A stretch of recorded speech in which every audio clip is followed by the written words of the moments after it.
Erokamano janeno mar Eltien, agone Nyasaye erokamano mochako loso thuolo kinyi ma kawuono ni mondo achak awuoye kodi to mana weche mag Nyasaye. Omiyo kapok adhi mbele adana fulra ni nyinga en Pastor Omedo, Agustino Omedo, aja Kisumu County, ae gweng' miluongo ni Kogony, buto koro Gonda School, ajal mawar kendo janeno mar Yesu Kristo. Erokamano janeno, okinyi ma kawuono ne adwa ni kawe thuolo ni dakika moko 30 kende mondo wach madhi yalo kik bayi, kendo ang'eyo ni wach madhi yalo dhi loko ngima ng'ato manena kawuono kinyi ni. Omiyo kapok adhi mbele, thuon wach ma kawuono adwa wuoye wacho ni wach Nyasaye ngima kendo tiyo. Wach Nyasaye ngima kendo tiyo. Mane thuon wach madhi wuoye kata madhi yalo kawuono. Omiyo kapok adhi mbele adwa ni kul wi kama intie mondo weche duto wakete lwet Jehova. Agoni erokamano Nyasach loch, akawo janeno ni akete lweti, imiye winjo matut mondo Injili madhi yalo kata weche madhi puonjo olok ngimane kendo timne dwaro mar dhod chunye. Alamo ka an gi yie ni isemiye winjo e nying Yesu majawar. Erokamano janeno ka ok aketho sa, mana kaka wacho ni thuon wach ma wuoye kawuono wacho ni wach Nyasaye ngima kendo tiyo. En adier ni wach Nyasaye ngima kendo tiyo. Omiyo muma madwa somo wadeno ni nitiere jaduong' lweny moro mane ja-Rumi. To ne en kod jatichne, to tuo nogoyo jatichne ni, tuo miluongo na athany. Koro jatichne ni noweyo dala. Haito jaduong' lweny ni apoya nono odhi oromo gi Yesu. Jatichne matuo ni nowe dala kare chame malich. Haito jaduong' lweny ni odhi oromo kod Yesu.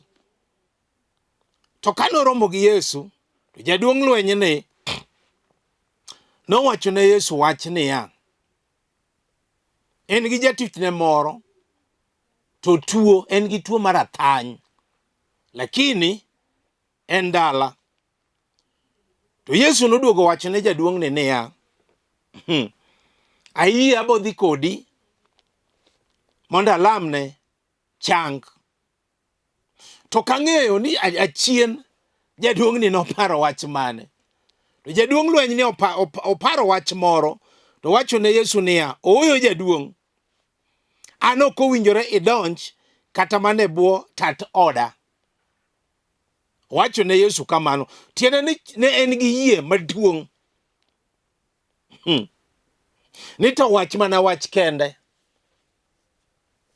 Mane wach ma jaduong' lweny cha nowachone Yesu, ni ok owinjore idonj kata mane bwo tat oda, to wach mana wach kende. To mane thuon wach madawuoye ni wach Nyasaye ongima kendo tiyo. To Yesu ka nowinjo wach jalni, to nono. To wachone joma en go niya, ni pok aneno yie machal gi mar ng'atni. Aito ono nodhi motimore. Yesu ok nodhi e dalano. Wachona wacha ng'ato ni kaka iseyieno koro dhi adhiya. To ka jalcha jaduong' lweny cha chome e dalane, to ayudo ka jatichne nochango instant miracle. Wach Nyasaye ngima kendo tiyo, to odhiga gi yie. Omiyo adwa somo kodi muma, kaw mumbi wasomo. Mathayo 8, wachako kare 5. Abiro somo muma 2, haito alero wach Nyasaye. Mathayo 8 kare 5 wacho niya, Yesu nodonjo Kapernaum, mi jaduong' lweny moro ma ja-Rumi nobiro ire mohombe mondo okonye kowacho niya, Jaduong', jatichna nindo e ot kucha, to en gi tuo mar athany, kendo rem rame malich. Yesu nodwoke niya, Ayie abiro dhi mondo achange.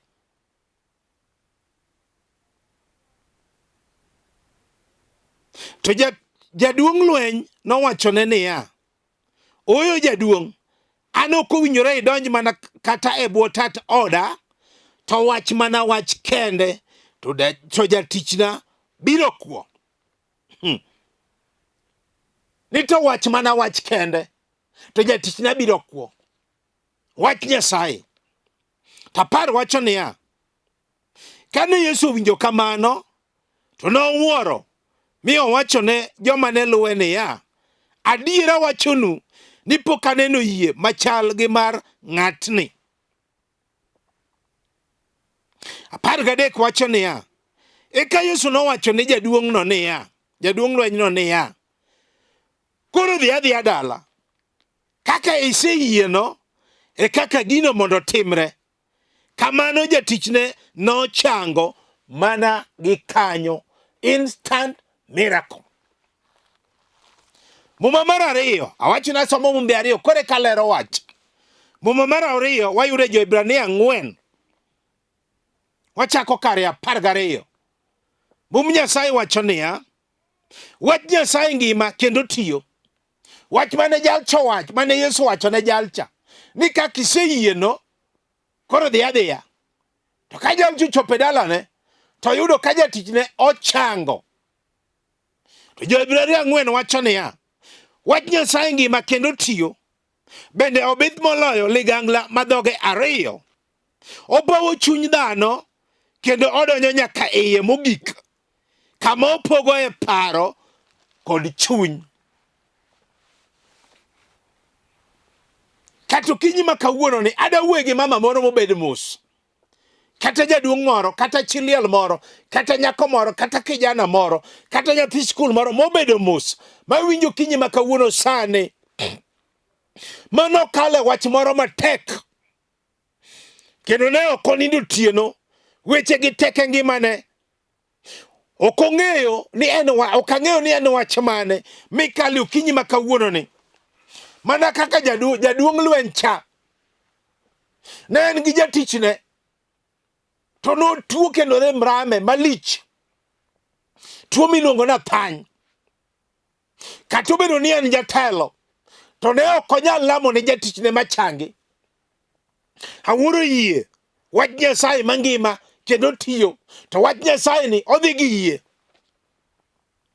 Ok ang'eyo ni en ng'at mawuoyo go sani okinyi ma kawuono, manena ka sani. Mondo wacho adier ni pastor, adwa kawo yie ma jalcha nokawo, ma jaduong' lweny cha nokawo, nikech wach Nyasaye ngima kendo tiyo. Adier ng'ato nena ka sani ma samoro tuo, osemanyo modak teche, onge lokruok, osepiedhore, onge lokruok. Samoro en tuo mar pressure, samoro en sukari, samoro en maringe chogo, maringe remo, samoro en asma, samoro en tuo ndulume, ipimo to ok yudi. Samoro isemadho imuonyo yath, lokruok onge. Tandiko wacho niya, wach Nyasaye ngima kendo tiyo. Kata kawuono ka ng'ato yie to biro chango, mana kaka jalcha nochango, nikech wach Nyasaye ongima kendo tiyo. Obith moloyo pala maligangla madhoge 2. Obawo chuny kama opogo paro gi chuny dhano.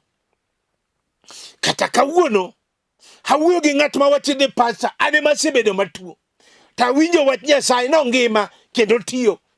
Samoro ng'ato nena ka mosemanyo tich ndalo mathoth to ok oyudi.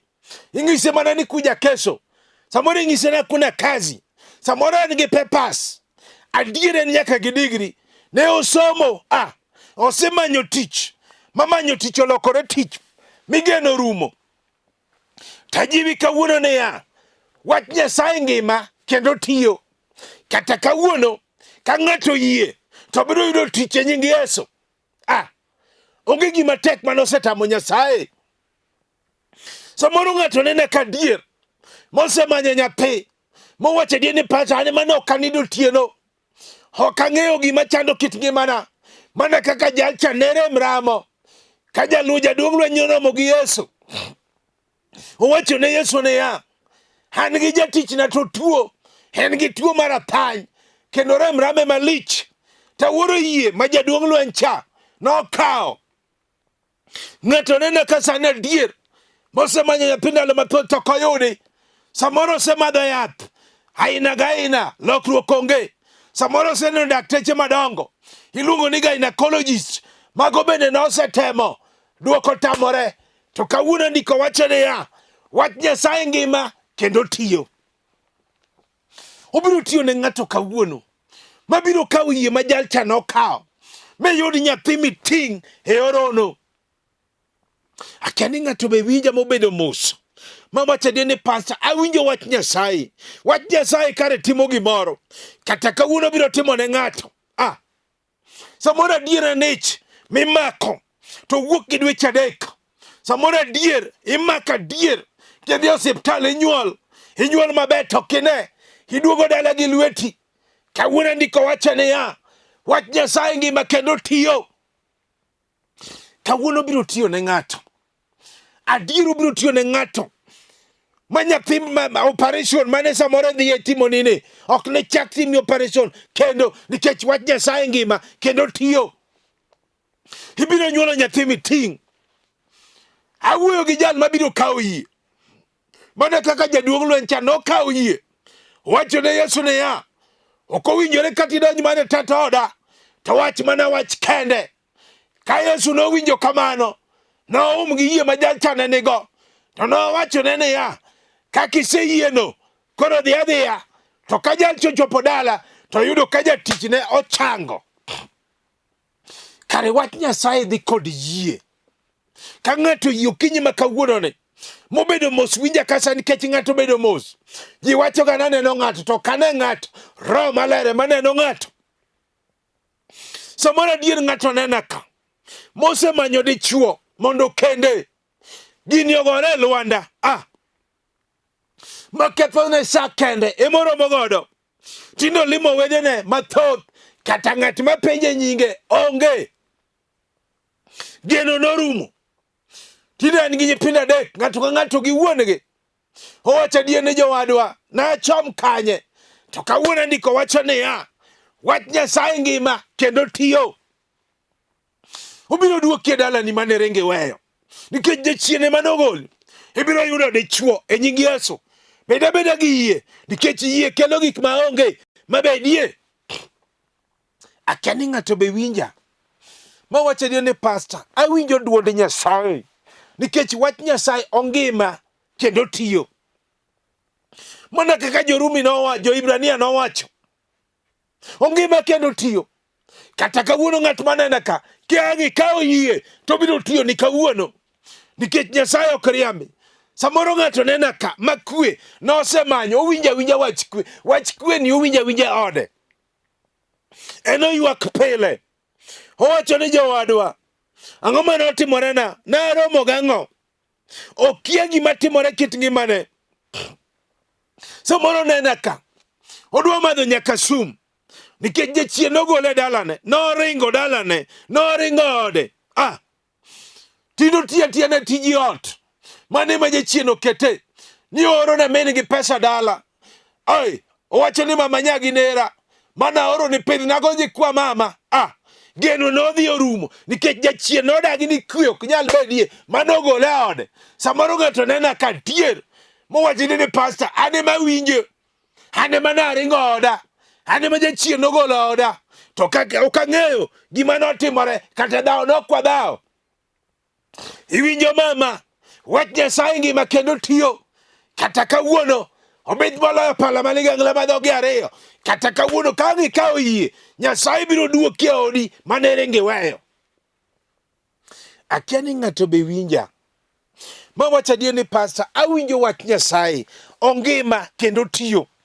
Samoro ng'ato nena ka adier opango mondo mi okendi, wach ni ogore e lwanda. Opango mondo mi oyud dhako, wach ni ogore e lwanda.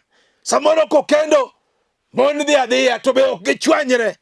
Kata okinyi masani, nitiere ng'at mobet mos winja, owacho adier ni pastor, kata iwacho adier, an giseringo gi weya ang'wen, an tinda kawo ni mon jela. Ng'ama ong'isi ni dhako jela, to ndiki e muma ni ng'ama oyudo dhako, oyudo gima ber, en gi apruoth Nyasaye. Kata kawuono, wach Nyasaye ngima kendo tiyo. ibiro kende nying Yesu. Jaodi manoringo ni biro duogo e nying Yesu. Kawa yie majalcha nokawo. Ma jaduong' lweny cha nokawo.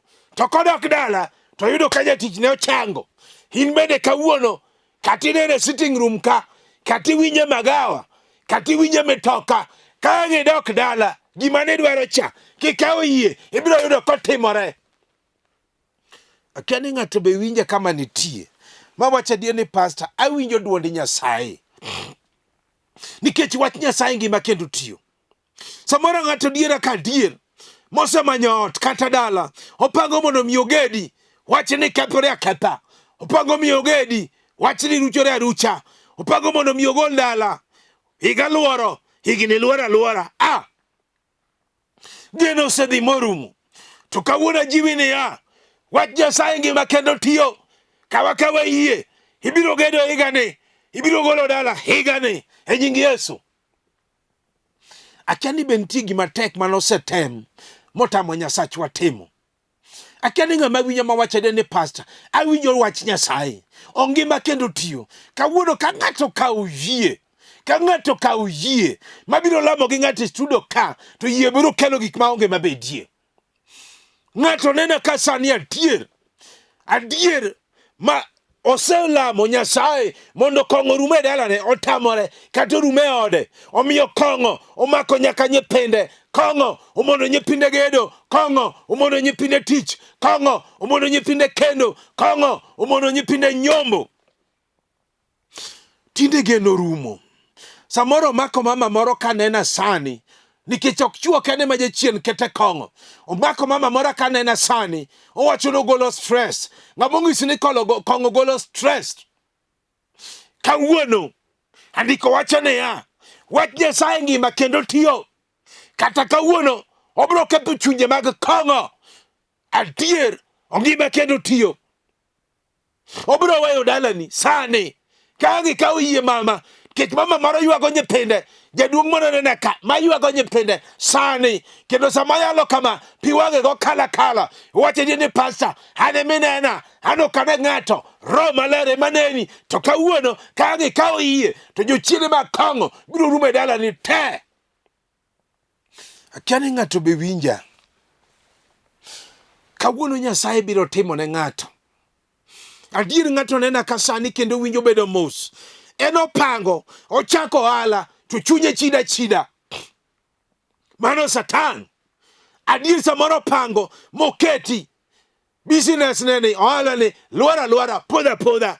Kata ng'ato nena ka sani mohande bar omena no podho, samoro bar rech no podho, samoro en alot, samoro en nyanya no podho, samoro en ouso lewni, kata ng'at manyiewe onge, samoro keto hand wuoch, kata ng'at masudo onge. Samoro ng'ato ni hotel nenda kasane, samoro yao lolwe TV e hotel kamobetie ni, kata customer madonje onge, samoro en duka, samoro en pesa, samoro en hardware, samoro en workshop, kata ng'at manyiewi onge. To kawuono biro kawo yie nikech andiko lero niya wach Nyasaye ngima kendo tiyo.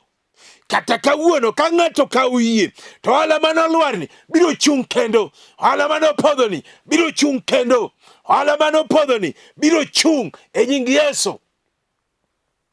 Akiani ng'ato be winja mawacho adier ni pastor awinjo wach Nyasaye.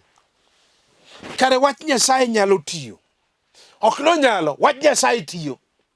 Mama wasomo mogik cha mar ariyo cha owacho no bith moloyo pala maligangla madhoge ariyo. Ok obith ka, obith moloyo pala maligangla madhoge ariyo. Opawo nyaka chuny kamopogo ringruok gi chuny. Kata kawuono biro tiyo ne ng'ato. Ng'ato nena ka sana tier mosemanyo opango mondo nyuom chiege wach ni kethore aketha. Ipango mondo miyo nyuome wach ni ruchore arucha. Nyaka nyimine maluwe nosenyuom dhok te en podi. Samora dier kijana moro nena ka wetene nosenyombo te en podi. Owacho no kia gima timore kete ngimane. Adier samoro pango mosenyiewo nyaka dhok kochopo notero wach more mawuoke. To kawuono andiko lero niya wach Nyasaye ngima kendo tiyo. Kata kawuono ka ng'ato kawo yie to higa ni ok kal kapok itero dhok tur gi jaodi kapok onyuomi dhok e nying Yesu. Akia ni ng'ato be winja.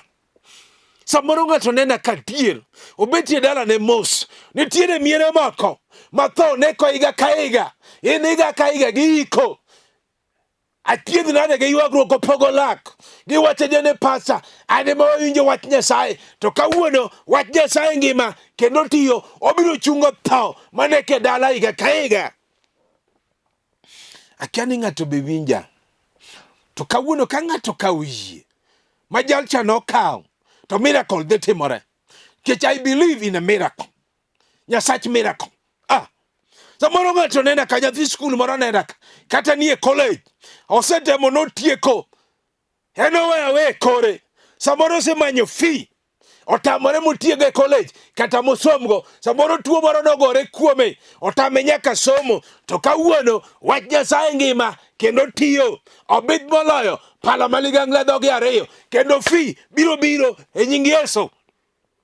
Ibiro tieko college, ibiro tieko school e nying Yesu nikech wach Nyasaye ongima kendo tiyo. Wach Nyasaye dhi kod yie. Akia ni ng'ato be winja sani. Wach Nyasaye odhi kod yie nikech kisome 10 matindo ma wasomo cha 10 nowacho niya kane Yesu winjo kamano to nowuoro ahinya mowacho niya mowacho ne joma ne luwe niya adier awachonu niya pok aneno yie machal gi mar ng'atni. Yie kelo gik maonge mabedie. Ng'ato biro wacho kana adier pastor ane madwa kawo yie mawacho adier yie mane jalcho kawo. Akia ni ng'ato be winja ka sani omiya muma ka nitiere jok moko manokawo yie omiyo chieng' moro ka Yesu romo gi Jairo mane muma joote moko nokelo ne Jairo wach kiwacho ne Jairo ni Jairo nyari osetho omiyo koro we chando japuonj. To ka Yesu nowinjo wachgino ne ok odewo wachgino to wacho ne Jairo ni Jairo bed mana gi yie to mana yie motegno. To ka Yesu dhi od Jairo nyare nochier. Wach Nyasaye dhi gi yie. Hana bende nonene. Hana nonene muma ka. Mano Samuel mokwongo kane Hana onge nyathi manyieke ma Penina nosiko kayanye. Hana nokale weche matek kawuono yie ma Hana norwako jadolo Eli nolamo ma nyathi Samuel noyudore. Batimeo wuotimeo mano jal mane muofu to kwecho chandruok muofu norome sama noromo gi Yesu. Iwinjo to ne en go malong'o to sama noromo gi Yesu uwinjo ka Yesu kalo wacho na winja ng'o ka Yesu olokore to ng'iyo yie ma en go to penje ni Batimeo idwa na tim ni ang'o. Batimeo nowacho niya adwa na chaka nen kendo. Yesu mulo law piny mulo go wang' Batimeo. Batimeo noneno. Awuoro wach Nyasaye madhi kod yie. Uchako romo gi Ibrahim gi Sara. Omera umri jogo noseti. Omera jogo noseti. To Nyasaye nolima Ibrahim kayuete yien mar mambre. Ibrahim timo wach moro. Ibrahim timo kore. To kosa timo kore. To Nyasaye wuoyo. Wacho niya iwinjo Ibrahim dwe makama higa mabiro koluoro ibiro nyuolo nyathi ma wuoyi. To kane Sara winjo wachno to Sara nono manyaro notoe nyiero. Higa kano luoro Samuel higa kano luoro Isaka noyudore. Udhi oromo gi wuod Jogerasi jal mane wuotho kuonde liete kachamo wiye joma tho onge konyruok weche ne tek kode. To kano oromo gi Yesu jochiende manoringo modonje ngurume majalcha Yesu ng'ise dok dale dhi tim neno kata kawuono ng'ato biro timo nendi Yesu. Uchako romo gi mama moro ma iye nosechwer kuom higni 12. Jothieth nosetemo thiedhe lokruok onge. To kano romo gi Yesu to mama cha nokawa kawa yie maradiko to mulo tok law Yesu to remo chung instant miracle. Akia ni ng'ato be winja. Chieng' moro mama moro biro ira. En kod tuo mar asma. Ung'isa ne pastor na winjo chieng' moro kiyalo yie tabiro ka mondo ikonya an gi tuo mar asma. ong'isa ni pastor, an ayie kendo ayie ni Nyasaye changa kawuono. Sama gikanyo no, ne walamo kode Nyasaye ma Nyasaye ochange instant miracle. Ma asma norumo chop. Eka poya nono, apoka jal moro be nodonjo, mama moro donjo, go wadgi ma janeko. Janeko biro koko rwako wuoche. Janeko sando ji. Ang'isa ni mama, bi nyalo kawo yie. Ong'isa ni pastor yie mokela ka. Ayie ni kwalamo Nyasaye, to wadwa ni chango. Ne walamo Nyasache loch. Mowadgi cha ma janeko ochango instant miracle. Morwako wuoche kadok. Akia ni ng'ato be winjo wachiga. Nikech abiro lamo gi ng'ato kinyi makawuono no. Ng'ato mawacho ni pastor, awinjo duond Nyasaye. Awinjo duond Nyasaye. Awinjo duond Nyasaye. Abiro lamo gi ng'ato nikech wach Nyasaye ongima kendo tiyo. Kata ne en tich ema ng'ato dwaro, wach Nyasaye ngima kendo tiyo. Kata idwaro chang, kawuono chango ng'ato, wach Nyasaye ngima kendo tiyo. Kata idwaro nyathi, kawuono wach Nyasaye ngima kendo tiyo. Kata isedwaro ohala manolwar mine chako to podho, kawuono wach Nyasaye ngima kendo tiyo. Ohala ni chung kendo.